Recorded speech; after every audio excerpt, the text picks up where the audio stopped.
Over the course of my life, I've read a lot of different books. And obviously, if you've watched any of these videos, you know one of these topics that I've really read a lot and researched a lot about is personal finance.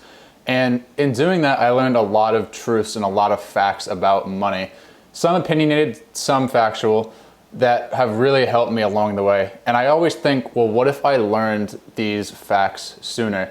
And that's kind of the whole point of this video. I'm gonna go over some different money truths that I've learned over the years that really would have helped me if I learned sooner. And I hope that you guys take these and you're able to better your financial situation, or at the very least, you just become more knowledgeable about these money truths.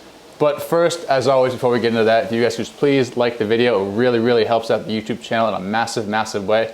And subscribe to the channel if you want to see more videos like this. The first truth I learned about money is to look at your dollar bills that you earn as employees. Now, this doesn't mean you have to save and invest every single dollar by any means, because that's just not how you should go through life, because you definitely need to enjoy it to some degree. When you work for a company, you are getting paid for a reason, whether it's because of a research project, or maybe you're trying to make that company money, or you're trying to solve some problem in the world. Regardless of the reason, you are getting paid for a reason. And I look at dollar bills in a similar way, and since I've been doing this, I've become a lot more successful. Where can I assign or hire my employees or dollar bills to which department or investment, such as the stock market, real estate, a business, whatever invest you want to say, that's going to give me the best return on my money? By doing this, it's going to do a couple of things. One, it's just going to create a passive income source. You're going to be able to make money as you sleep, as you're on vacation, as you're grocery shopping, whatever you're doing. And you won't have to worry about once you clock out at 5, you're not making money anymore. Two, it's just gonna grow your wealth overall. As Kevin O'Leary said, if you play your cards right from a young age and you just continuously invest, you're honestly gonna have more money than you know what to do with by the time you're ready to retire.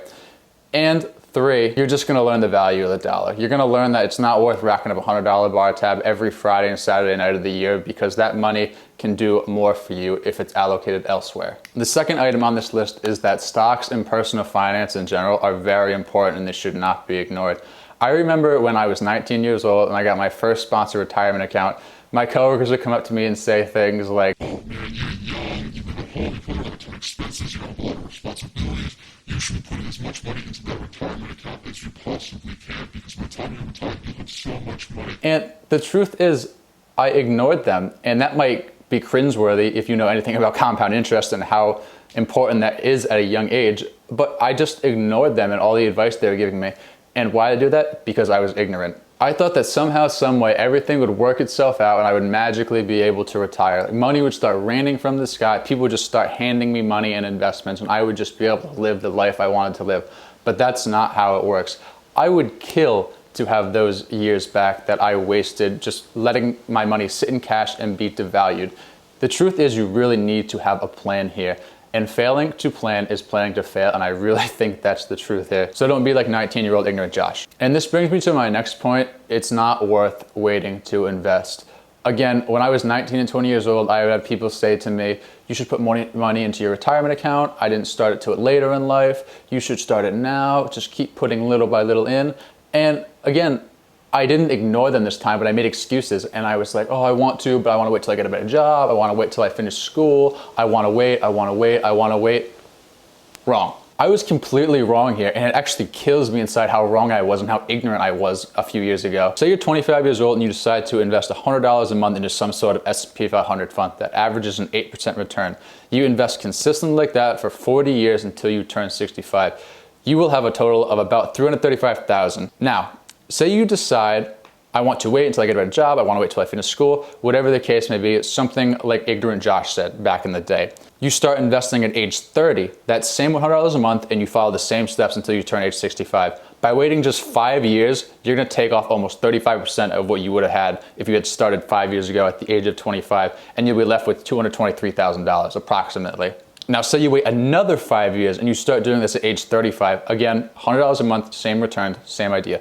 You'll be left with $146,000. And if you're looking at this saying $100 a month is too much, I can't invest that much, I just have too many bills, start with little by little over time. It will add up. Compound interest is the eighth wonder of the world.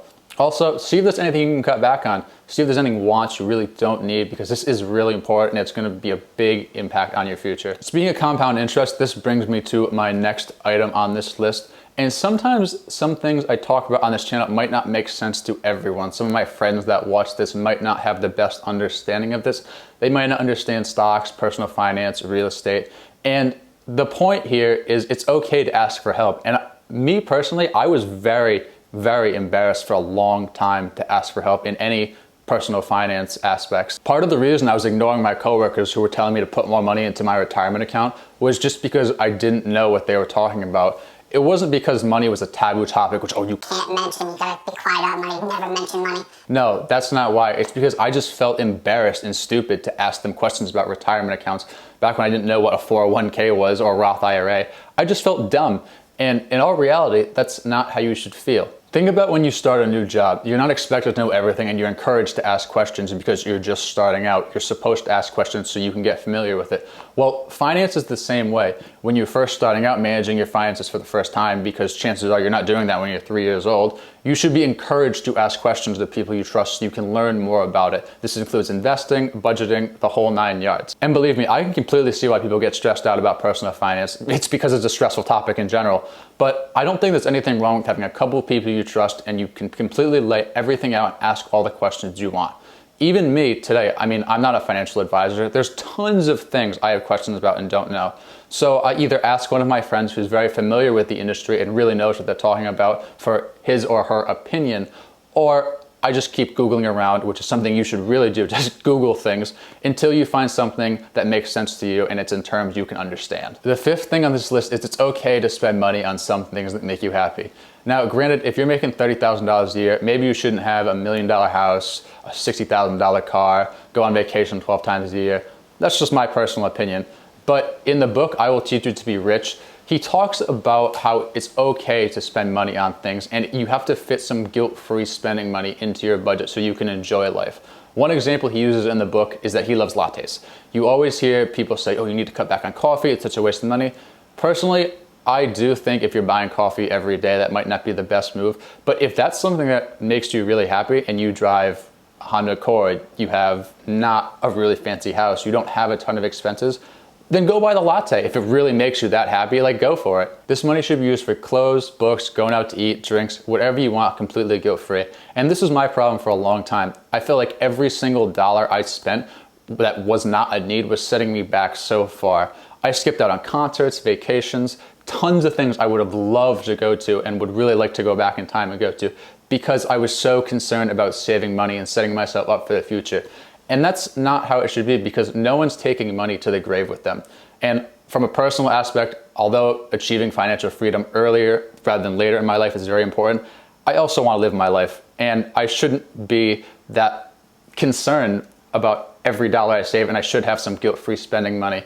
Obviously, you need to have room in your budget for this. If you're on a really strict budget and really tight, maybe you can't afford to do this right now. But eventually, at some point in your life, it is okay to spend money on things that make you happy. A couple of things, that is, not everything. Like I said, don't just go buy $1 million house and this really expensive car if you don't have the income for it and you're not making $10 million a year. But this book, I Will Teach You to Be Rich, is actually really great. It's one of the cornerstones I would actually recommend for people first getting into personal finance. I think you can learn a lot from this book. I will leave a link to this book down below in the description. Let me know what you think of it.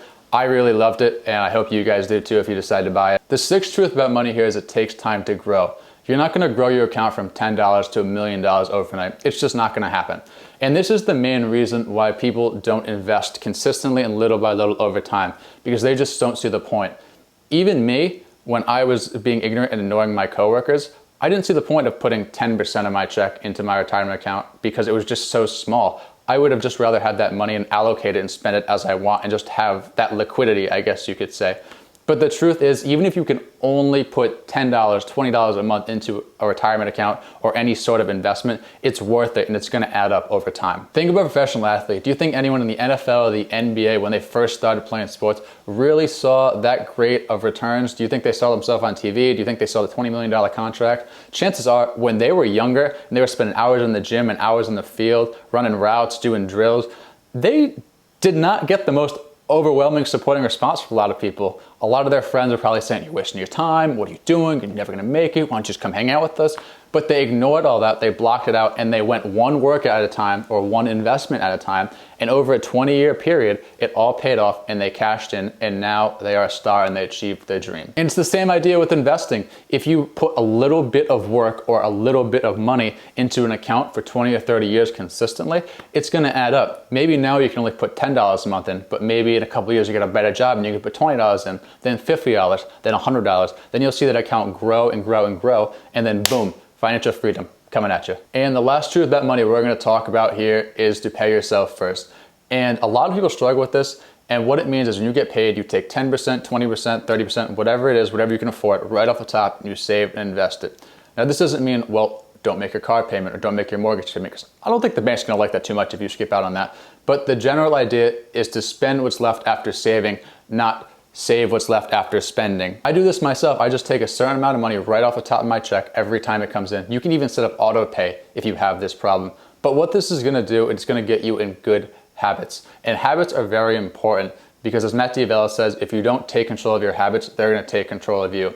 If you have a spending problem, it's just gonna get worse and worse and worse. You might get into more credit card debt. Who knows what's gonna happen? But you need to take control of your habits, and this is a really good one to get into. And chances are, when you get into this habit, you're not even gonna know that money's missing. For example, when you pay taxes on your paycheck, you just see that bottom dollar. You don't see all, well, you do see it, but I'm sure a lot of people don't look at the pay stub. You don't see all of these taxes that are taken out. You just see that bottom dollar. And it's gonna be the same thing if you set up auto pay. If you take $200 out, after a while, you're not even gonna notice that $200 is missing because it's just automatically taken out, and you're just gonna think of it as another tax, but a tax you are paying to yourself. If you are interested more about paying yourself first and it's a topic you think you should educate yourself on, I'd recommend reading Rich Dad, Poor Dad. This is a great book. It's gonna change your whole mindset about money and investments and assets and liabilities. Would really recommend it. We'll leave a link to this down below in the description. Let me know if you end up checking it out or not. And in saying that, guys, that's gonna be the end of this video about the money truths I wish I learned sooner. Like I said, there was a lot of truths that I really could have gone into detail here, but this video is already getting pretty long, so I just went over these. I might actually make a part 2 to this video, as I mentioned before. Let me know in the comments what truths you'd like me to go over in that part 2 video if I make it. Let me know what truths I missed, and I will see you guys in the next video.